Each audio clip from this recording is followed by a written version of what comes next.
आज अनुसूचित क्षेत्र आरक्षण मोर्चा के तहत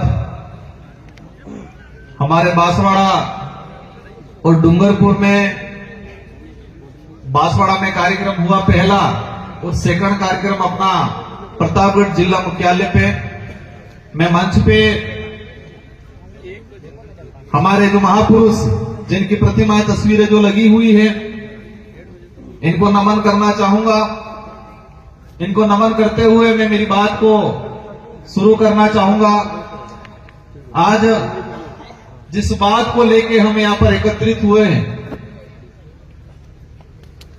जिस समस्या को लेके हम यहां पर एकत्रित हुए हैं, अनुसूचित क्षेत्र आरक्षण मोर्चा, तो ये मंच पे जो हमारी जो प्रतिमाएं लगा रखी है, हमारे बिरसा मुंडा से लगा के ज्योतिबा फुले, जयपाल सिंह मुंडा, भीमराव अंबेडकर जी, जिस आरक्षण की अपन बात कर रहे हैं, जिस आरक्षण की अपन लड़ाई लड़ रहे हैं, इन महापुरुषों की देन है जो संविधान के अंदर सम्मिलित हुआ 5वीं अनुसूची। और बड़े दुख के साथ कहना पड़ रहा है, सरकारें कोई भी रही हो, लेकिन आज तक अनुसूचित क्षेत्र का रिजर्वेशन पॉलिसी संविधान के अंदर क्या है, सरकार ने कब कब कैसे नियम बनाए, संविधान में क्या है प्रावधान और दिया कितना, इस पे आज तक बात नहीं हो पाई। बात इसलिए नहीं हो पाई है क्योंकि हमारा क्षेत्र भोला भाला रहा, हमारी यहां की जनता हर किसी की बात पे विश्वास करने वाली रही, शिक्षा की कमी रही, हमें संविधान का ज्ञान किसी ने नहीं दिया, जो 1950 में बना उसकी बात किसी ने नहीं की। लेकिन 5000 साल पहले, 10,000 साल पहले काल्पनिक क्या घटनाएं हुई, उसकी एक एक कड़ी हमारे समुदाय के लोगों को, बड़े बुजुर्गों को, हमारे रिटायर्ड कर्मचारियों को बताया गया। आप सबने अनुभव किया होगा कि हमारे पूर्वज या हमारे बाप दादा भी जो बड़े बुजुर्ग 60-70 साल की उम्र वाले हैं, स्कूल में नहीं गए होंगे,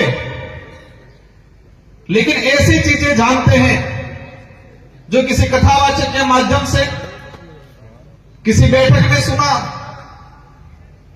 जो 800 साल पुराना काल्पनिक घटना का एक एक कड़ी जानकारी में है, लेकिन संविधान के अंदर हमारा अधिकार किस अनुच्छेद में है उसकी बात किसी ने नहीं की, नहीं हमको बताया गया। ये विचारधारा आई, शुरुआत हुआ 5वीं अनुसूची के संवैधानिक अधिकार, लोगों ने भड़काया, ये 5वीं पास की बात कर रहे हैं। हमारे बड़े बुजुर्ग कहने लगे 5वीं पास, क्योंकि हमारे बड़े बुजुर्गों को 5वीं अनुसूची क्या है वो नहीं बताया किसी ने, नहीं पाठ्यक्रम में पढ़ाया जा रहा है। स्कूलों का जो पाठ्यक्रम है, उस पाठ्यक्रम में ट्राइबल के कितने राइट्स हैं, संवैधानिक अधिकार क्या है, वो नहीं पढ़ाया जा रहा है। कहीं पढ़ा भी दिया जाता है तो 1 या 2 लाइन में सिमट दिया जाता है। आज बड़े दुख के साथ कहना पड़ रहा है कि हमारे साथ जितना जो अन्याय हुआ है, मैं कई बार कहता हूं कि पहले तलवारों से, तीर कमानों से लड़ाइयां लड़ते थे, तलवारों से, तीर कमानों से अत्याचार होता था, शोषण होता था, लेकिन आज कागज और कलम में अत्याचार हो रहा है हमारे साथ, कलम के माध्यम से कागजों में हो रहा है, और वो हमें एहसास भी नहीं हो रहा। जब सुप्रीम कोर्ट ने कहा कोटे में कोटा, केंद्र सरकार को कहा, और केंद्र सरकार ने सभी राज्यों पे छोड़ दिया कि राज्य अपने हिसाब से करें। अगर सच में हमारा इलाका वंचित है, उसको रिजर्वेशन देना चाहते तो टीएससी की बैठक बुलाते, सबसे पहले जितने ट्राइबल एमएलए हैं उन सारे एमएलए को बुला के पूछते क्या राय है सबकी। आज तक वर्तमान सरकार ने ट्राइबल एडवाइजरी काउंसिल की बैठक नहीं बुलाई। अब हमारे बड़े बुजुर्गों को ट्राइबल एडवाइजरी काउंसिल क्या है उसके बारे में भी नहीं पता है। वो पता इसलिए नहीं है कि आज तक इसके बारे में चर्चा नहीं हुई। माहौल बना दिया गया कि वो खा गया आरक्षण, वो खा गया, उसने ये किया वो किया। स्वाभाविक है जो जागरूक पहले हुआ स्वाभाविक है, जिसकी पहुंच राजधानियों के नजदीक थी, लाभ लिया। अगर आरक्षण देना चाहते तो लड़ाने का काम क्यों कर रहे हो? बंटवारा होना चाहिए क्षेत्रीय आधार पे। और क्षेत्रीय आधार पे इसलिए क्योंकि ये कैसे चाह रहे हैं, मीणा अलग हो जाए, भील अलग हो जाए, डामर अलग हो जाए, सहरिया अलग हो जाए, गरासिया अलग हो जाए।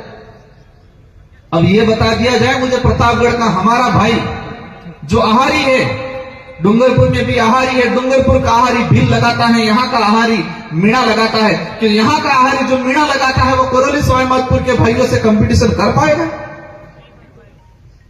अगर सच में रिजर्वेशन वर्तमान सरकार देना चाहती होती, सुप्रीम कोर्ट की भी भावना होती, तो क्षेत्रीय आधार पर बंटवारा हो जाए। इस क्षेत्रों में हमारी सबसे पहली मांग यह है, अज्ञानता वंश या षड्यंत्र के तहत या किसी भी तरीके से जो हमारे यहां भील समुदाय था इसका मीणा लिखा गया, उसका पहला संशोधन किया जाए।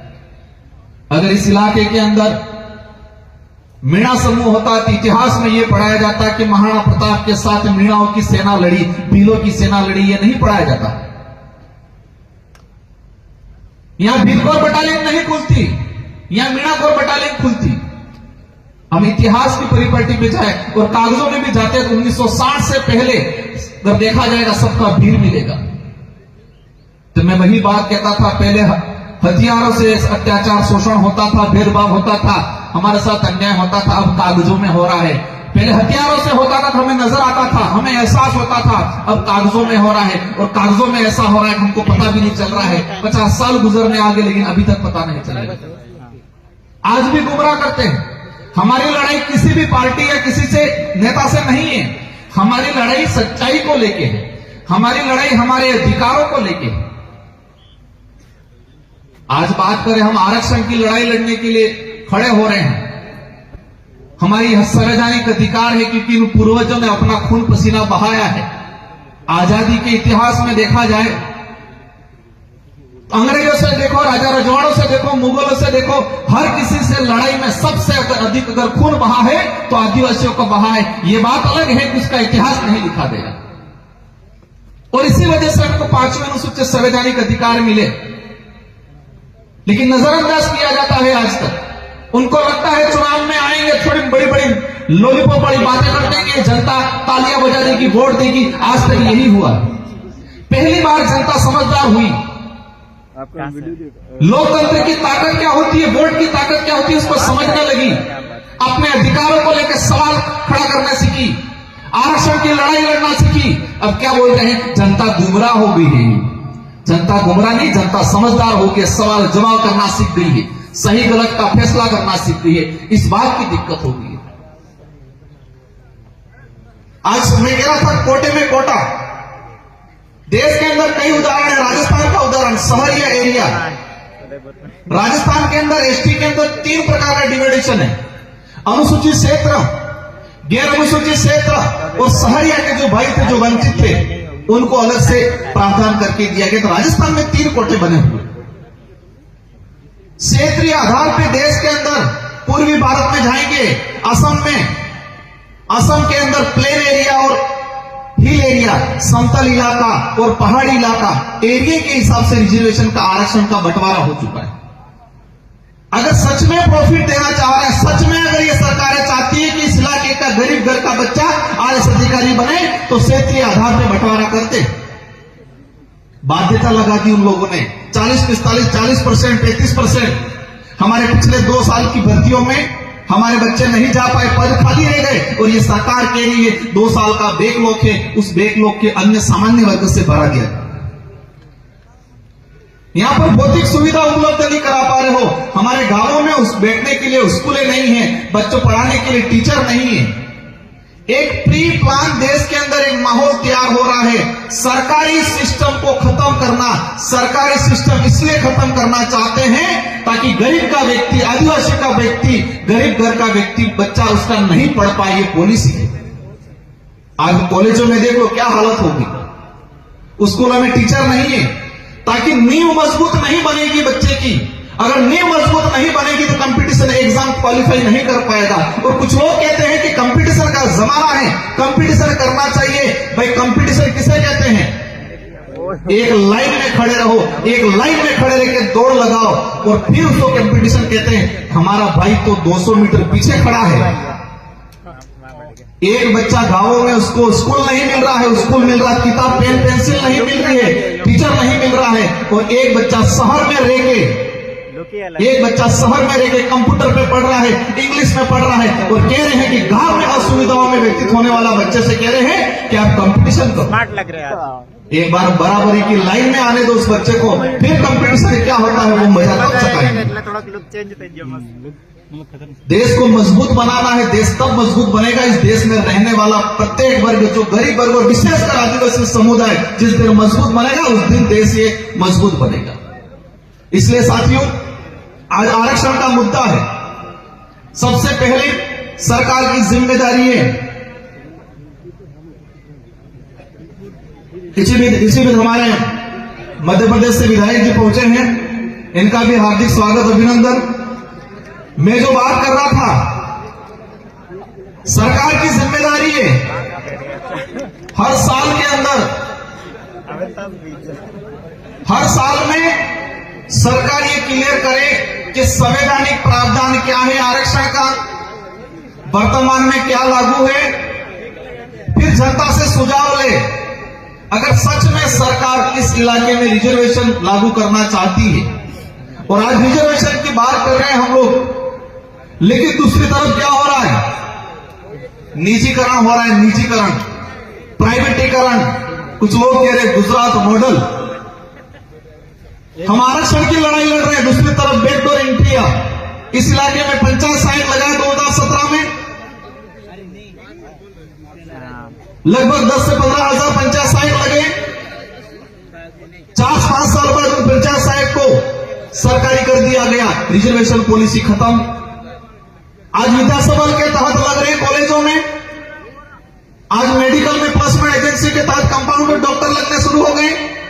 डॉक्टर कंपाउंडर तो ठीक है, दिल्ली के अंदर आईएएस भी बिना एग्जाम के बन रहे हैं। आज रिजर्वेशन पॉलिसी खत्म कर रहे हैं। ये सारा चीज इसलिए हो रहा है कि कुछ लोग अमीर है वो अमीर बने, गरीब हो वो गरीब बने, ऐसी सोच वाले सत्ता में बैठते हैं, इसलिए ये ऐसी पॉलिसियां बनती। बाध्यता काले को लड़ाई चली हमारी, 35% बाध्यता रख ली, और उसी वजह से इस इलाके से हमारे बच्चे के क्वालिफाई नहीं हो पाए। कुछ कमियां हैं, हम मानते हैं, उसमें हम लोग भी सुधार करेंगे, लेकिन कम से कम अवसर तो मिलना चाहिए, और अवसर देने की जिम्मेदारी सरकार की है।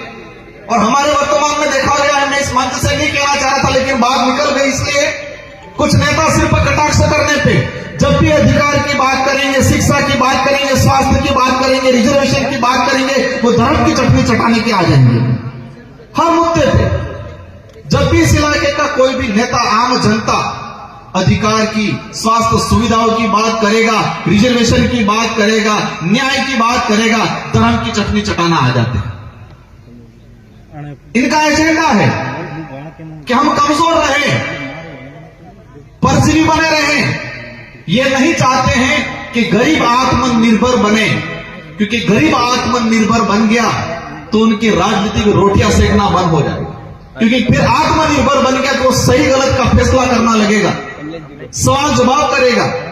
इसलिए सारे साथियों की जिम्मेदारी है कि ये लड़ाई मेरे अकेले के इस मंच पे विराजमान है, ये जो जनप्रतिनिधि हैं, जो विधायक जी, इनके अकेले के नहीं है, हम सबकी लड़ाई है, और उस लड़ाई को संवैधानिक तरीके से लड़ना है। कुछ लोग सोचते होंगे कि संगठन चल रहा है, रैलियां निकाल रहे हैं, क्या होगा, लेकिन चिंता मत करो, उबाल आएगा, हर घर से क्रांति जगेगी। और हम इन 1 साल के अंदर ऐसा करने वाले हैं कि रिजर्वेशन क्या है, आरक्षण क्या है, कैसे रिजर्वेशन प्रावधान हुआ, कितना मिल रहा है, कितना मिलना चाहिए, ये पर्चा बना के हर घर पे चिपकाएंगे, बाहर, हर घर के बाहर, हर घर में पैदा हुआ बच्चा जिस दिन समझदार हुआ, जिस दिन बोलना सीखे, जिस दिन समझदार और बोलना सीखा, उस दिन से ही अपने अधिकार को जानने लग जाए। ऐसी क्रांति लाने का अपन सब मिलकर काम करेंगे, क्योंकि उन्होंने अंधकार में रखने का काम किया है, हमारे अधिकारों पे पर्दे डालने का काम किया है। इसलिए हम मुहिम छेड़ेंगे अपन सब मिलकर, आप सबके साथ सहयोग से, जो घर में बैठे हैं, क्योंकि आज माहौल बड़ा हुआ है, किसी सरकारी कर्मचारी के परिवार से कोई यहां पर आ गया तो उसका ट्रांसफर हो जाता है कहते हैं।